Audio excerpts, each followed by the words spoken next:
Hi everyone, April Fools is today and it's your chance to fool your kids with these really fun recipes that I have.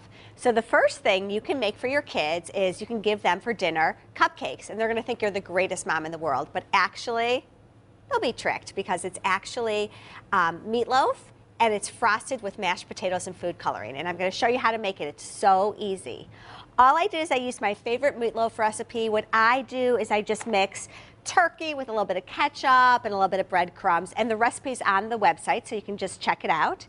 And then you're going to line a cake pan with pretty liners, that's the key, and fill them with meat, but only go up to where the liner hits, because you don't want your kids to see, you know, a rise and they see that actually that it looks like meatloaf.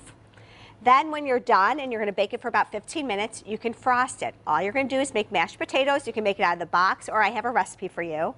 And then you're going to just take a little food coloring. For example, right here I have red. Mix it in, and before your very eyes, it turns into frosting. And again, you may want to add more color just to make it more saturated, because I think a deeper color actually looks better. And then when you're done, you can just frost your meatloaf cupcake just as you would your a regular cupcake. And I love it. Last year I did it for my son, and he said, "Can I have a cupcake?" And I said, "Sure." He looked at me and he said, "But Mom, I already had a cookie." I said, "You can still have it." He's like, "You're the greatest mom ever." And then he took a bite, and then I wasn't the greatest mom anymore. So that's the first thing. After you serve your kids cupcakes for dinner, you can give them dessert, which you can give them grilled cheese. And this I love because it's so super easy, but it really looks like a grilled cheese sandwich.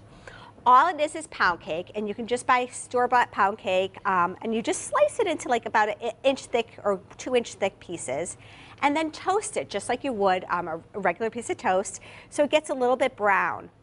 And again, we use food coloring, and this is just white frosting from a can, and I just mixed a little bit of red and yellow to get this sort of fluorescent orange, which to me looks like American cheese. And then what you're going to do, this is the trick, you're going to put a big dollop in the middle. And you know how grilled cheese sandwiches are always sort of ooey and gooey? That's what you're going for here. So actually I'm going to add a little more. And then you're going to push it down and let it goo through the sides, and then serve it. I can't say that it's as good as grilled cheese because I love grilled cheese, but if you like sweets, it's even better. Now, if you're not a grilled cheese person, but you want to serve your kids some sort of a fun dessert, another thing you can do is this is a bagel with lox and cream cheese and tomato and lettuce, but of course it's not. What it is it's a cake donut, how good is this, that I split in half.